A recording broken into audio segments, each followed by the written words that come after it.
Guys, it's CT Johnson here. It's day 107 of the pandemic, and this is the Funding Doctor's COVID-19 Financial Survival Guide.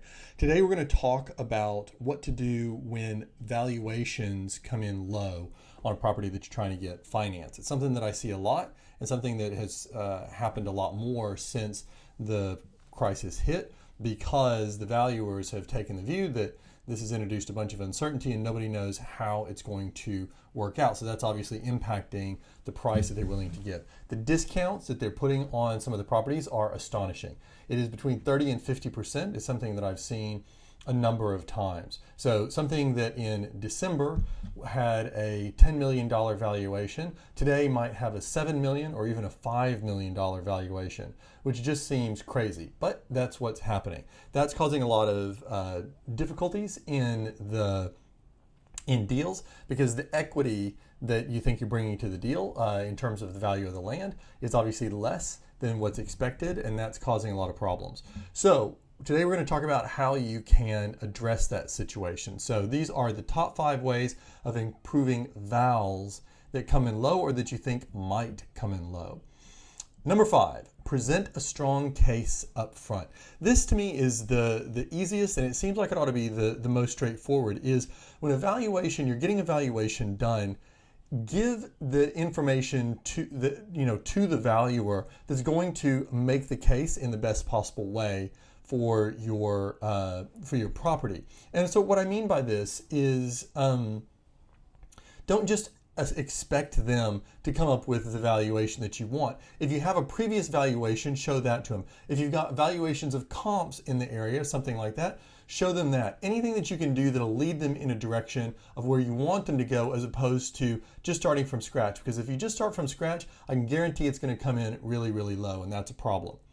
Number 4, give suggestions on comps. One of the things that drives developers and their financial advisors crazy is that every valuer, they look at things like IRR and what's the return on the investment for this, all of those types of kind of abstract calculations, which is frequently at the heart of how banks will calculate a valuation for a property. But in the private world, and in dealing with the valuers that they use, they almost always are looking at comps, because they're looking at what is the as-is value.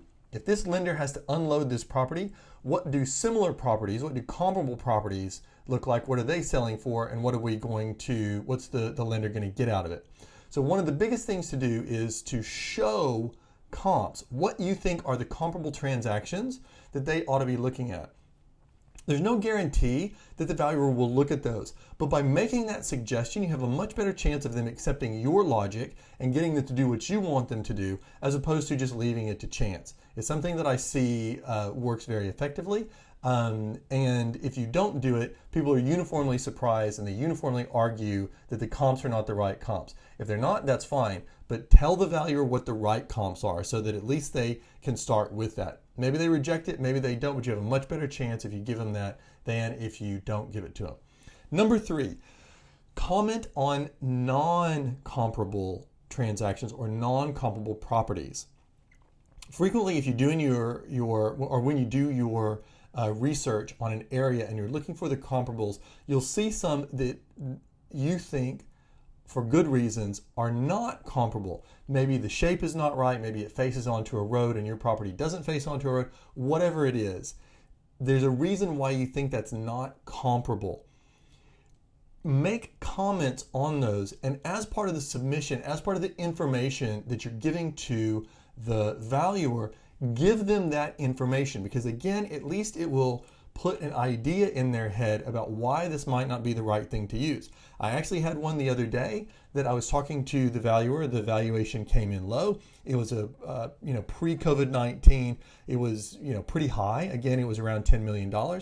It came in around $7 or $7.5 million, which was shockingly low for the developer. And when I started looking at the comps, the valuer said to me, the comps that we used, we didn't think were that great, but they're the best ones that we could find. Well, that drove the developer up a wall in terms of they're using comps that aren't great. I understand, but that was the best that they had. So start by As I said in number 4, suggest comps to them. And as I say in number 3, tell them why some things are not comparable. Number 2, give them a clear picture. This one, again, it's just so many things in the financing process that wind me up. They frequently go back to the idea of having the information in order and having it clearly laid out and having it tell a story that you want it to tell. At the end of the day, people do not write multi-million-dollar checks for things they don't understand. So you can give them, allow the valuer to come up with their own information, allow the lender to come up with his or her own information. But they're not going to be telling, probably, they're not going to arrive at the same conclusion that you've arrived at. So give them a clear story. A deal that I had not too long ago was, and one that, I still wonder in my own mind how it went, was there was a big piece of land that was in a floodplain, which was well known, and it was in an area where there's lots of floods. And there was information that would lead you to believe that that's not a major problem because they had flood control measures in place, or that they were quite inexpensive to put in place. But because that information wasn't clear, because it was so hard to get at that, by the time that information came to light, the valuer had already taken the view that what will the value of this property be without flood mitigation or without effective flood mitigation, and the valuation came in, it was an 80 or 90% discount on what the client was expecting on it. Huge discount compared to what it was. You can argue all the live long day about whether that the valuation was done correctly and all of that, but that doesn't help the transaction go through, and it doesn't help you in any sort of appreciable or workable time frame to get your transaction through. So be on the front foot, present the information clearly, make sure that it's a story that you want to tell, and that they're going to come up with the conclusion that you want them to come up with. Which leads me to the number one thing that you can do in order to protect the valuation for land that you are contributing to a deal is show post-crisis transactions. Sometimes that's really, really hard because we haven't been in the crisis very long. And so it's hard to find transactions that have happened.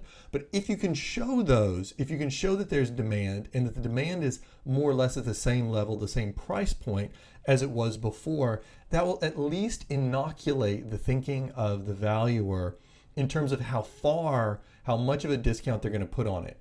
Again, there's nothing you can do to control how the valuer does his or her job, but you can give them the facts that paint the picture in the way that you want it to be painted. I'm not suggesting that you would, to do anything that's showing them the wrong picture, not that at all. But what I'm saying is frequently coming up with the whole information on a property. You know the property better than anybody because you own it. You bought it, you did the research into it, and so you know why it's a great property. So tell that story.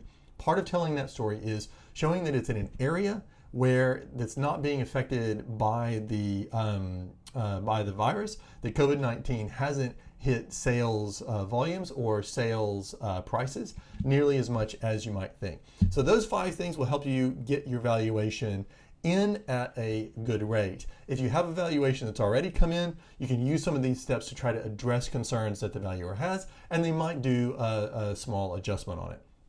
So that is my advice on how to handle valuations. This is CT Johnson. You guys have a great day, and I'll talk to you tomorrow. Take care. Bye.